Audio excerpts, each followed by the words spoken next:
BML ಕಾರ್ಮಿಕ ಸಹಕಾರ ಸಂಘದಲ್ಲಿ ನಡೆದಿರುವಂತ ಬೃಹತ್ ಕರ್ಮಕಾಂಡವೊಂದನ್ನು ನ್ಯೂಸ್ ಫಸ್ಟ್ ಬಯಲು ಮಾಡ್ತಾ ಇದೆ. ಬಿಎಂಎಲ್ ಕಾರ್ಮಿಕ ಸಹಕಾರ ಸಂಘದ ಅತಿ ದೊಡ್ಡ ಹಗರಣದ ಸ್ಟೋರಿ ಇದು. 100 ಕೋಟಿ ಹಗರಣವನ್ನು ಬಯಲು ಮಾಡ್ತಾ ಇದೆ ನ್ಯೂಸ್ ಫಸ್ಟ್. ಬಿಎಂಎಲ್ ಕಾರ್ಮಿಕ ಸಹಕಾರ ಸಂಘದಲ್ಲಿ ನಡೆದಿರುವಂತಹ ವಂಚನೆಯನ್ನ ನ್ಯೂಸ್ ಫಸ್ಟ್ ದಾಖಲೆ ಸಮೇತ ಬಿಚ್ಚಿಡ್ತಾ ಇದೆ. ಸೊಸೈಟಿ ಹೆಸರಲ್ಲಿ ಸರ್ಕಾರದಿಂದ ಭೂಮಿ ಪಡ್ಕೊಂಡು ಅದನ್ನ ಡೈರೆಕ್ಟರ್ಗಳು ಮಾರಾಟ ಮಾಡ್ತಾ ಇದ್ದಾರೆ. ಕೋಟಿ ಕೋಟಿಗೆ ಸೈಟ್ಗಳನ್ನು ಮಾರಾಟ ಮಾಡಿದ್ದಾರೆ ಡೈರೆಕ್ಟರ್ಗಳು, ಅಧ್ಯಕ್ಷರು. ಅರ್ಹರಿಗೆ ಸಿಗಬೇಕಾದಂತ ನಿವೇಶನ ಯಾರ್ಯಾರ್ದೋ ಪಾಲಾಗ್ತಾ ಇದೆ. ಯಾರ್ಯಾರೋ ದುಡ್ಡು ಮಾಡಿಕೊಳ್ತಾ ಇದ್ದಾರೆ. ಸರ್ಕಾರದಿಂದ ಕಡಿಮೆ ದರಕ್ಕೆ ಖರೀದಿ ಮಾಡಿರುವಂತ ಭೂಮಿ ಅಲ್ಲಿ ಲೇಔಟ್ಗಳನ್ನು ಮಾಡಿ ಸದಸ್ಯರಿಗೆ ಹಂಚಿಕೆಯಾಗಬೇಕಿತ್ತು ನಿವೇಶನ. ಅದರ ಬದಲಾಗಿ 3ನೇ ವ್ಯಕ್ತಿಗಳಿಗೆ ನಿವೇಶನವನ್ನ ಮಾರಾಟ ಮಾಡಲಾಗ್ತಾ ಇದೆ.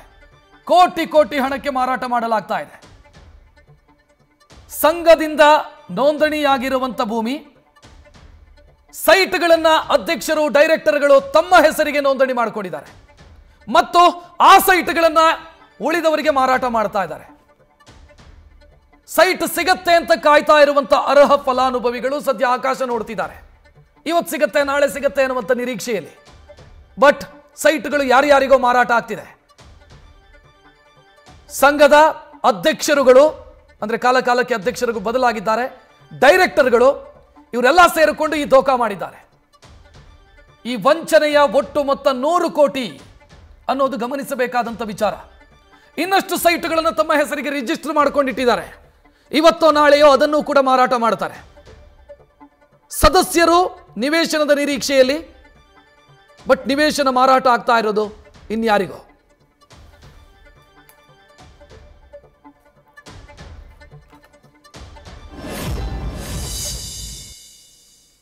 ಡೈರೆಕ್ಟ್ರುಗಳೆಲ್ಲ ಅವ್ರವ್ರ ಹೆಸರೊಳಗೆ ಬರ್ಕೊಂಡು ಜಮೀನು, ಸೊ ಅದು ಬಂದು BDA ಇಂದ ಸ್ವಾಧೀನ ಆಗುತ್ತೆ.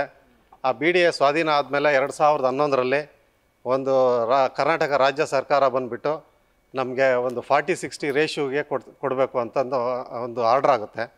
ಆ ಆರ್ಡ್ರಲ್ಲಿ ಬಂದು ಈಗ ನಮ್ಮ BML ನಿರ್ದೇಶಕರುಗಳು ಆಗಿರ್ತಕ್ಕಂಥ ಮುನ್ನಾಗಪ್ಪ ಅವರು ಆಗಿರ್ಬೋದು, HM ಕುಮಾರ್ ಆಗಿರ್ಬೋದು, ಮತ್ತು ಹುಚ್ಚೇಗೌಡ ಅವರು ಆಗಿರ್ಬೋದು, ಮತ್ತು ದೊಡ್ಡ ಸೋಮೇಗೌಡ ಅವರು, ಅವ್ರಿಗೆ 40% ಡೆವಲಪ್ಡ್ ಲ್ಯಾಂಡ್ ಅಂತ ಬರುತ್ತೆ.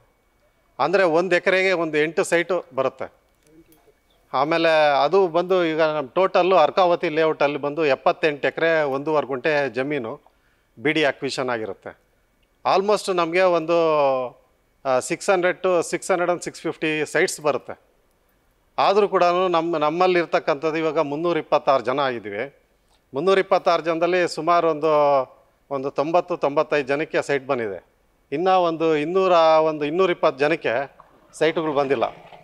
ಸೊ ಇದಕ್ಕೋಸ್ಕರ ನಾವು ನಿತ್ಯ ಸಹಕಾರ ಸಂಘಕ್ಕೆ ಮನವಿ ಮಾಡ್ಕೊಂಡಿದ್ದೀವಿ, ಅಲ್ಲೆಲ್ಲ ದಾವೆ ಹೂಡಿದ್ದೀವಿ. ಆದರೂ ಕೂಡ ನಮಗಿನ್ನೂ ಇದುವರೆಗೂ ಸೈಟ್ ಬರ್ತಾ ಇಲ್ಲ. ಸರ್, ಈಗ ಬಂದಿರತಕ್ಕಂಥ BDA ಇಂದ ಒಂದು 182 ಸೈಟ್ ರಿಲೀಸ್ ಆಗಿರುತ್ತೆ. ಆ 182 ಸೈಟಲ್ಲಿ ಸುಮಾರು ಒಂದು 70-80 ಸೈಟು ಹೊರಗಿನವ್ರಿಗೆ ಮಾರಿದ್ದಾರೆ. ಸೊಸೈಟಿಯಿಂದ ಮೆಂಬರ್ಸ್ಗೆ ಕೊಡ್ದಂಗೆನೆ ಖಾಸಗಿಯವರಿಗೆ ಮಾರಿದ್ದಾರೆ. ಮತ್ತೆ ಆ ಬಂದಿರತಕ್ಕಂಥ ಹಣನ ಸೊಸೈಟಿಗೂ ಕಟ್ತಾ ಇಲ್ಲ, ಅವರು ಓನ್ ಯೂಸ್ಗೆ ಬಳಸ್ಕೊತಾ ಇದ್ದಾರೆ. ನ್ಯೂಸ್ ಫಸ್ಟ್ ಕನ್ನಡ ಇವರಿಗೆ ತುಂಬ ಥ್ಯಾಂಕ್ಸ್ ಹೇಳ್ತೀನಿ ನಾನು ನಮ್ಮ ಡಿಪಾಸಿಟರ್ಸ್ ಪರವಾಗಿ. ಯಾಕಂದರೆ ನಾವು ಇವಾಗ 23 ವರ್ಷ ಆಯಿತು ನಾವು ದುಡ್ಡು ಕಟ್ಟಿಬಿಟ್ಟು. ನಾವು ಬೆಂಗಳೂರಲ್ಲಿ ಏನೋ ಒಂದು ಸೊಸೈಟಿ ನಂಬಿಬಿಟ್ಟು 7.8 lakhs ಕಟ್ಟಿದ್ದೀನಿ. ಕಟ್ಟಿದ್ರು ಇವತ್ತಿನವರೆಗೂ ಎಷ್ಟೇ ಹೋರಾಟ ಮಾಡಿ, ಎಷ್ಟೇ ರಿಕ್ವೆಸ್ಟ್ ಮಾಡಿ, ಎಷ್ಟೇ ಕೈಕಾಲು ಹಿಡಿದ್ರೂ ಅವರೇ ನಮಗೇನು ಸೈಟ್ ಕೊಟ್ಟಿಲ್ಲ.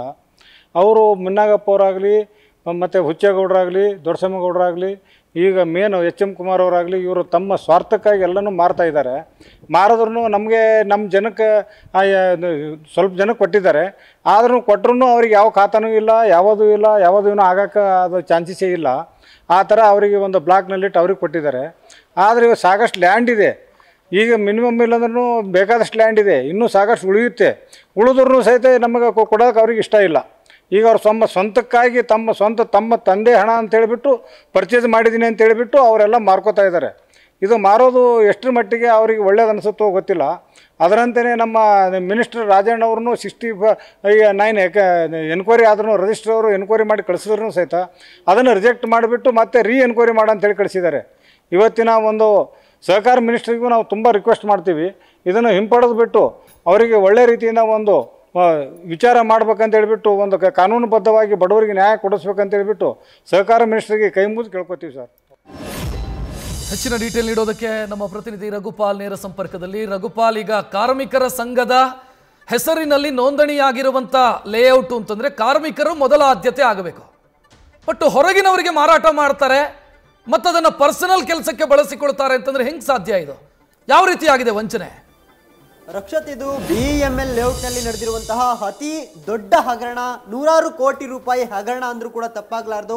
ಯಾಕಂದರೆ 2002ರಲ್ಲಿ KR ಪುರಂ ವ್ಯಾಪ್ತಿಯ ತಣಿಸಂದ್ರ, ಭೈರತಿಕಾನೆ, ಅವನಿ ಜೊತೆಗೆ ಎಣ್ಣೂರು ಈ ಭಾಗದಲ್ಲಿ ಒಂದು ನೋಟಿಫಿಕೇಶನ್ ಅನ್ನು ಮಾಡಲಾಗುತ್ತೆ. ಅಂದರೆ BEML ಕಾರ್ಮಿಕ ಸಹಕಾರ ಸಂಘ ಏನಿರುತ್ತೆ ಅವ್ರಿಗೋಸ್ಕರವಾಗಿ ಒಂದು ಪ್ರತ್ಯೇಕ ಲೇಔಟ್ಗೋಸ್ಕರವಾಗಿ 2002ರಲ್ಲಿ ಅಧಿಸೂಚನೆಯಾಗಿ ತದನಂತರದಲ್ಲಿ ಎಲ್ಲ ಸದಸ್ಯರಿಂದ ಒಂದು ಠೇವಣಿ ಹಣವನ್ನು ಕೂಡ ಸಂಗ್ರಹ ಮಾಡಲಾಗುತ್ತೆ. ಆ ಸಂದರ್ಭದಲ್ಲಿ ಆ ಒಂದು ಬಂದ ಠೇವಣಿ ಹಣದಲ್ಲಿ ನೂರಾರು ಎಕರೆ ಜಾಗವನ್ನು ಕೂಡ ಖರೀದಿ ಮಾಡಲಾಗುತ್ತೆ. ಆಗ ಇದ್ದಂಥ ಅಧ್ಯಕ್ಷರು, ನಿರ್ದೇಶಕರ ಹೆಸರುಗಳಲ್ಲಿ ಈ ಜಾಗವನ್ನು ಖರೀದಿ ಮಾಡಲಾಗುತ್ತೆ. ಹಾಗೆ ಇದ್ದಂಥ ಅಧ್ಯಕ್ಷರಾಗಿರುವಂತಹ ಜೆ ಮುನ್ನಾಗಪ್ಪ ಜೊತೆಗೆ ನಿರ್ದೇಶಕರಾಗಿರುವಂತಹ ಹುಚ್ಚೇಗೌಡ ಜೊತೆಗೆ ಕುಮಾರ್ ದೊಡ್ಡಸ್ವಾಮಿ ಇವರ ಹೆಸರಿಗೆ ಸುಮಾರು 79 ಎಕರೆ ಜಾಗವನ್ನು ಸೊಸೈಟಿ ಪರವಾಗಿ ಒಂದು GPA ಜೊತೆಗೆ ರಿಜಿಸ್ಟ್ರೇಷನ್ ಅನ್ನು ಕೂಡ ಮಾಡಿಕೊಡ್ಲಾಗುತ್ತೆ. ಈ ಎಲ್ಲ ಪ್ರಕ್ರಿಯೆ 2004ರಲ್ಲಿ ಮುಗಿಯುತ್ತೆ. ಇದಾದ ನಂತರದಲ್ಲಿ 2004ರಲ್ಲಿ BD ಅರ್ಕಾವತಿ ಲೇಔಟ್ಗೋಸ್ಕರವಾಗಿ ಒಂದು ನೋಟಿಫಿಕೇಶನ್ ಅನ್ನು ಮಾಡುತ್ತೆ. ಆಗ BD ಅರ್ಕಾವತಿ ಲೇಔಟ್ಗೆ ನೋಟಿಫಿಕೇಶನ್ ಮಾಡಿದಂತಹ ಸಂದರ್ಭದಲ್ಲಿ ಇವರು ಖರೀದಿ ಮಾಡಿದಂತಹ ನೂರಾರು ಎಕರೆ ಜಾಗ ಅರ್ಕಾವತಿ ಲೇಔಟ್ 9ನೇ ಹಂತಕ್ಕೆ ಸೇರ್ಪಡೆ ಆಗುತ್ತೆ. ಇದಾದ ನಂತರದಲ್ಲಿ BDA ಒಳಪಡುತ್ತೆ. ಜೊತೆಗೆ BDA ಅದನ್ನು ಅಭಿವೃದ್ಧಿ ಪಡಿಸೋದಕ್ಕೆ ಆ ಎಲ್ಲ ಜಾಗವನ್ನು ಕೂಡ ತೆಗೆದುಕೊಳ್ಳುತ್ತೆ. ಹೀಗೆ ಪ್ರಕ್ರಿಯೆ ನಡೆಯುತ್ತಿರುವಂತಹ ಸಂದರ್ಭದಲ್ಲಿ BDAನಲ್ಲಿ ಒಂದು ಭೂಸ್ವಾಧೀನ ಕಾಯ್ದೆ, ಕರ್ನಾಟಕ ಭೂಸ್ವಾಧೀನ ಕಾಯ್ದೆ 2011ರ ಪ್ರಕಾರವಾಗಿ ಯಾವುದೇ ರೈತರಿಂದ 1 ಎಕರೆ ಜಮೀನನ್ನು ತೆಗೆದುಕೊಂಡ ನಂತರದಲ್ಲಿ ಆ ರೈತನಿಗೆ ಅಭಿವೃದ್ಧಿಪಡಿಸಿದಂತಹ ಅಂದರೆ 60-40ರ ಅನುಪಾತದಲ್ಲಿ ಸುಮಾರು 9550 ಚದರ ಅಡಿಗಳಷ್ಟು ಜಾಗವನ್ನು ಬಿಟ್ಕೊಡ್ಲಾಗುತ್ತೆ. ಅದೇ ರೀತಿಯಾಗಿ ಈಗ BEML ಕಾರ್ಮಿಕ ಸಹಕಾರ ಸಂಘದಿಂದ ನೂರಾರು ಎಕರೆ ಜಾಗವನ್ನು ಜೊತೆಗೆ ಈ 4 ಮಾಜಿ ನಿರ್ದೇಶಕರು ಜೊತೆಗೆ ಅಧ್ಯಕ್ಷರೇನಿದ್ದಾರೆ ಇವರ ಹೆಸರಲ್ಲಿ ತೆಗೆದುಕೊಂಡಂತಹ ಜಾಗದಲ್ಲಿ ಅವರಿಗೆ ಈಗ ಸೈಟ್ಗಳನ್ನು ರಿಲೀಸ್ ಮಾಡಬೇಕಾಗುತ್ತೆ. ಹಾಗೆ ರಿಲೀಸ್ ಮಾಡಿದಂತಹ ಜಾಗವನ್ನು ಏನು ಸೊಸೈಟಿ BEML ಸೊಸೈಟಿ ಸಹಕಾರ ಸಂಘ ಏನಿದೆ ಆ ಸೊಸೈಟಿ ಜಾಗಕ್ಕೆ ಏನು ರಿಲೀಸ್ ಮಾಡ್ತಾರೆ BDA ಆ ಸೈಟ್ಗಳನ್ನು ತನ್ನ ಸದಸ್ಯರಿಗೆ ಹಂಚಿಕೆ ಮಾಡಬೇಕಾಗಿತ್ತು. ಆದರೆ ಈ ವ್ಯಕ್ತಿಗಳೇನು ಮಾಡಿದ್ದಾರೆ, ಅಲ್ಲಿರುವಂತಹ ಸದಸ್ಯರಿಗೆ ಹಂಚಿಕೆ ಮಾಡದೆ ಹೊರಗಿನ ಖಾಸಗಿ ವ್ಯಕ್ತಿಗಳಿಗೆ ಸೈಟ್ಗಳನ್ನು ರಿಲೀಸ್ ಮಾಡಿ ಸಾಕಷ್ಟು ಅಕ್ರಮ ಜೊತೆಗೆ ಭ್ರಷ್ಟಾಚಾರ ಎಸಗಿರುವಂಥ ಗಂಭೀರ ಆರೋಪ ಜೆ ಮುನ್ನಾಗಪ್ಪ, ಹುಚ್ಚೇಗೌಡ, ಕುಮಾರ್ ಜೊತೆಗೆ ದೊಡ್ಡಸ್ವಾಮಿ ಇವರ ವಿರುದ್ಧ ಕೇಳಿಬರ್ತಿರುವಂಥದ್ದು. ಯಾಕಂದರೆ 2011-12ರ ಸಮಯದಲ್ಲಿ BDAಗೆ ಒಂದು ಮನವಿ ಪತ್ರವನ್ನು ಕೂಡ ಕೊಡ್ತಾರೆ. ಅಂದರೆ BDAನಲ್ಲಿ ಅಭಿವೃದ್ಧಿಪಡಿಸಿರುವಂಥ ಸುಮಾರು 40-60-40 ಅನುಪಾತದಲ್ಲಿ ಸೈಟ್ಗಳನ್ನು ರಿಲೀಸ್ ಮಾಡಿ ಅಂತೇಳಿ ಆ ಸಂದರ್ಭದಲ್ಲಿ BDA ಮೊದಲ ಬಾರಿಗೆ 46 ಸೈಟ್ಗಳನ್ನು ರಿಲೀಸ್ ಮಾಡ್ತಾರೆ. ಅದಾದ ನಂತರದಲ್ಲಿ 2013ರಲ್ಲಿ ಮತ್ತೊಂದು ಪತ್ರವನ್ನು BDAಗೆ ಬರೀತಾರೆ. ಅಂದರೆ ಇದು ಸೊಸೈಟಿ ಪರವಾಗಿ ನೀವೇನು ಸೈಟ್ ಹಂಚಿಕೆ ಮಾಡಿದ್ದೀರಿ, ನಮ್ಮ ಹೆಸರಿಗೆ ನೀವು ಸೈಟ್ಗಳನ್ನು, ನಮ್ಮ ವಿಳಾಸಕ್ಕೆ ನೀವು ಸೈಟ್ಗಳನ್ನು ರಿಲೀಸ್ ಮಾಡಿಕೊಡಿ ಅನ್ನೋ ಪತ್ರವನ್ನು ಕೂಡ ಬರೀತಾರೆ. ಅದಾದ ನಂತರದಲ್ಲಿ 2013ರಿಂದ 2023ರವರೆಗೆ ಸುಮಾರು 182 ಸೈಟ್ಗಳನ್ನು BDAಯಿಂದ ರಿಲೀಸ್ ಮಾಡಿಸ್ಕೊಳ್ಳಲಾಗಿದೆ.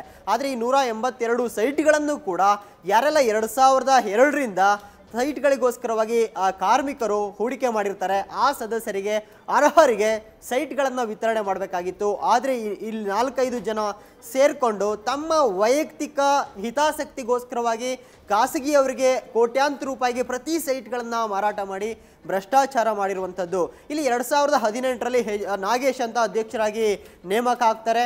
ಆ ನಾಗೇಶ್ ಅವರು ಬಂದ ನಂತರದಲ್ಲಿ 2018ರಲ್ಲಿ ಅಲ್ಲಿಯವರೆಗೂ ಕೂಡ ಈ BEML ಕಾರ್ಮಿಕ ಸಹಕಾರ ಸಂಘದಲ್ಲಿ ಸದಸ್ಯರ ಅಲ್ಲದವರಿಗೆ, ಹೊರಗಿನವರಿಗೆ ಇಲ್ಲಿನ ಸೈಟ್ಗಳನ್ನು ಮಾರಾಟ ಮಾಡಬಾರ್ದು ಅನ್ನೋ ಒಂದು ಆದೇಶ ಇರುತ್ತೆ. ಆ ಆದೇಶದ ವಿರುದ್ಧ ಈ 4 ಜನರಿಗೆ NOCಗಳನ್ನು ಕೊಡುವುದಕ್ಕೆ ಶುರು ಮಾಡ್ತಾರೆ. ಹುಚ್ಚೇಗೌಡರಿಗೆ, ಜೆ ಮುನ್ನಾಗಪ್ಪರಿಗೆ ಜೊತೆಗೆ ಇಲ್ಲಿರುವಂತಹ ಕುಮಾರ್ ಅವರಿಗೆ NOCಗಳನ್ನು ಕೊಟ್ಟು ಖಾಸಗಿಯವರಿಗೆ ಜೊತೆಗೆ ಹೊರಗಿನವರಿಗೆ ಇಲ್ಲಿನ ಸೈಟ್ಗಳನ್ನು ಮಾರಾಟ ಮಾಡ್ಕೊಳ್ಳೋದಕ್ಕೆ ನಾಗೇಶ್ ಅವರು ಅವಕಾಶವನ್ನು ಕೂಡ ಮಾಡಿಕೊಡ್ತಾರೆ. ಯಾವಾಗ 2018ರಲ್ಲಿ ಕಾರ್ಮಿಕರಲ್ಲದವರಿಗೆ ಹೊರಗಿನವರಿಗೆ ಸೈಟ್ಗಳನ್ನು ಮಾರಾಟ ಮಾಡೋದಕ್ಕೆ ಮುಂದಾಗುತ್ತೆ. ಆಗ ಆ ಸಂಘದಲ್ಲಿದ್ದಂತಹ ಸದಸ್ಯರಿಗೆ ಇದೆಲ್ಲ ಹಗರಣ ಬೆಳಕಿಗೆ ಬರುತ್ತೆ. 2018ರಿಂದ ಆ ಕಾರ್ಮಿಕ ಸಂಘದಲ್ಲಿ ನಡೀತಿರುವಂತಹ BML ಸಹಕಾರ ಕೋಆಪರೇಟಿವ್ ಸೊಸೈಟಿ ಏನಿದೆ ಅದರಲ್ಲಿ ನಡೀತಿರುವಂತಹ ಹಗರಣವನ್ನು ದೂರುಗಳ ಸಮೇತ ಅಪರ ನಿಬಂಧಕರಿರ್ಬೋದು, ಕೋಆಪರೇಟಿವ್ ಸೊಸೈಟಿ ಇರ್ಬೋದು, ಜೊತೆಗೆ ಸಂಬಂಧಪಟ್ಟಂತಹ ಇಲಾಖೆಗಳಿಗೆ BDAಗಳಿಗೆ ಪತ್ರವನ್ನು ಕೊಟ್ಟು ಯಾವುದೇ ಕಾರಣಕ್ಕೋಸ್ಕರವಾಗಿ ಇವರ ಹೆಸರಿನಲ್ಲಿ ಜೆ ಮುನ್ನಾಗಪ್ಪ ಇರ್ಬೋದು, ಕುಮಾರ್ ಇರ್ಬೋದು, ಹುಚ್ಚೇಗೌಡ, ದೊಡ್ಡಸ್ವಾಮಿ ಇವರ ಹೆಸರಿಗೆ ನೀವು ಯಾವುದೇ ಸೈಟ್ಗಳನ್ನು ರಿಲೀಸ್ ಮಾಡಬೇಡಿ, ಇದು ಸಂಘಕ್ಕೆ ಸೇರಿರುವಂತಹ ಪ್ರಾಪರ್ಟಿ, ಆ ಕಾರಣಕ್ಕೋಸ್ಕರವಾಗಿ ನೀವು BML ಕೋಆಪರೇಟಿವ್ ಸೊಸೈಟಿ ಹೆಸರಿನಲ್ಲಿ ಮಾತ್ರ ಸೈಟ್ಗಳನ್ನು ರಿಲೀಸ್ ಮಾಡಬೇಕು ಅನ್ನೋ ಒಂದು ಒತ್ತಾಯವನ್ನು ಕೂಡ ಮಾಡ್ತಾರೆ. ಇದು 2021ರಲ್ಲಿ ಅಧಿವೇಶನದಲ್ಲೂ ಕೂಡ ಚರ್ಚೆ ಆಗುತ್ತೆ. ಇಷ್ಟು ದೊಡ್ಡ ಹಗರಣ ಹೇಗಾಯಿತು ಅನ್ನೋ ಬಗ್ಗೆ ಕೂಡ ಎಂಪ್ಲಾಯೀಸ್ ಎಲ್ಲರೂ ಕೂಡ ಒತ್ತಾಯ ಮಾಡ್ತಾರೆ. ಅದಾಗಿ ಅಪರ ನಿಬಂಧಕರಿಗೆ ತನಿಖೆಗೆ ಒಳಪಡಿಸ್ತಾರೆ. ಸರ್ಕಾರ ಕೂಡ ಅಪರ ನಿಬಂಧಕರು ಸಂಪೂರ್ಣ ತನಿಖೆಯನ್ನು ಮಾಡ್ತಾರೆ. ತನಿಖೆ ಮಾಡಿ 2023ರಲ್ಲಿ ವರದಿ ಕೊಡ್ತಾರೆ. ಆ ವರದಿನಲ್ಲಿ ಪ್ರೂವ್ ಆಗುತ್ತೆ ಈ 4 ಜನ ಜೊತೆಗೆ ಈ ನಾಗೇಶ್ ಈಗ ಇರುವಂಥ ಅಧ್ಯಕ್ಷರು ಸೇರಿ ಇದರಲ್ಲಿ ಹಗರಣದಲ್ಲಿ ಭಾಗಿಯಾಗಿದ್ದಾರೆ. ಜೊತೆಗೆ ಈ ಕಾರ್ಮಿಕರ ಹಿತಾಸಕ್ತಿಯನ್ನು ಹೊರತುಪಡಿಸಿ ತಮ್ಮ ಹಿತಾಸಕ್ತಿಗೋಸ್ಕರವಾಗಿ ಹೊರಗಿನವರಿಗೆ, ಖಾಸಗಿಯವರಿಗೆ ಸೈಟ್ಗಳನ್ನು ಮಾರಾಟ ಮಾಡಿ ದ್ರೋಹ ಎಸಗಿರುವಂಥದ್ದು ಕಂಡುಬರುತ್ತೆ. ಹಾಗಾಗಿ ಅವರ ವಿರುದ್ಧ ಕ್ರಿಮಿನಲ್ ಪ್ರಕರಣವನ್ನು ಕೂಡ ದಾಖಲಿಸಬೇಕು. ಜೊತೆಗೆ ಅವರ ಸ್ಥಿರಾಸ್ತಿಗಳನ್ನು ಮುಟ್ಟುಗೋಲು ಹಾಕ್ಕೊಳ್ಬೇಕು ಅನ್ನೋ ಒಂದು ವಿಸ್ತೃತವಾದಂತಹ ವರದಿಯನ್ನು ರಾಜ್ಯ ಸರ್ಕಾರಕ್ಕೆ ಸಬ್ಮಿಟ್ ಮಾಡ್ತಾರೆ. ಈ ವರದಿ ಅನ್ವಯ ಮತ್ತೆ ನಿಬಂಧಕರು 2024ರಲ್ಲೂ ಕೂಡ ಆದೇಶವನ್ನು ಮಾಡ್ತಾರೆ. ಆ ಆದೇಶವನ್ನು ಎತ್ತಿ ಹಿಡಿತಾರೆ. ಇವರೆಲ್ಲ ಸ್ಥಿರಾಸ್ತಿಗಳನ್ನು ಜಪ್ತಿ ಮಾಡಿ ಜೊತೆಗೆ ಇವರು ಮಾಡಿರುವಂಥ ಅವ್ಯವಹಾರ ಏನು ಭ್ರಷ್ಟಾಚಾರ ಏನಿದೆ ಅದರ ವಿರುದ್ಧ ಶಿಸ್ತು ಕ್ರಮವನ್ನು ಜರುಗಿಸಬೇಕು ಅಂತ ಹೇಳಿ ಒತ್ತಾಯವನ್ನು ಕೂಡ ಮಾಡ್ತಾರೆ. ಇದಾದ ನಂತರದೇ 2024 ಆದೇಶದ ವಿರುದ್ಧ ಸಹಕಾರ ಸಂಘಗಳ ಸಚಿವಾಲಯದಲ್ಲಿ ಒಂದು ಸ್ಟೇ ತೆಗೆದುಕೊಳ್ಳುವಂತಹ ಕೆಲಸವನ್ನು ಈಗ ಮಾಡಿರುವಂಥದ್ದು. ಒಟ್ಟಾರೆಯಾಗಿ ಹೇಳೋದಾದರೆ ಇಲ್ಲಿ ಸುಮಾರು 326 ಸದಸ್ಯರಿದ್ದಾರೆ. ಆದರೆ ಇಲ್ಲಿವರೆಗೂ ಸೈಟ್ ಪಡ್ಕೊಂಡಿರುವಂಥವರ ಸಂಖ್ಯೆ ಕೇವಲ 97 ಮಂದಿಗೆ ಮಾತ್ರ ಸೈಟ್ ಸಿಕ್ಕಿದೆ. ಈ 97 ಮಂದಿಯ ಪೈಕಿ 45 ಮಂದಿಗೆ ಅವರಿಗೆ ಸಿಗಬೇಕಾದಂತಹ ವಿಸ್ತೀರ್ಣದ ಸೈಟ್ಗಳು ಸಿಕ್ಕಿಲ್ಲ. ಕಡಿಮೆ ವಿಸ್ತೀರ್ಣದ ಸೈಟ್ಗಳನ್ನು ಹಂಚಿಕೆ ಮಾಡಲಾಗಿದೆ.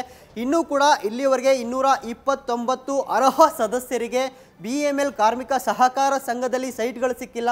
2 ದಶಕಗಳಾಗಿದ್ರೂ ಕೂಡ ಸೈಟ್ ಸಿಗದೆ ಈ ಒಂದು BML ಸಹಕಾರ ಸಂಘ ಸೊಸೈಟಿ ವಂಚನೆ ಮಾಡಿರುವಂಥದ್ದು, ತಮ್ಮ ಭ್ರಷ್ಟಾಚಾರ ಹೆಸಗಿರುವಂಥದ್ದು ಇಲ್ಲಿ ಪ್ರೂವ್ ಆಗಿರುವಂಥದ್ದು.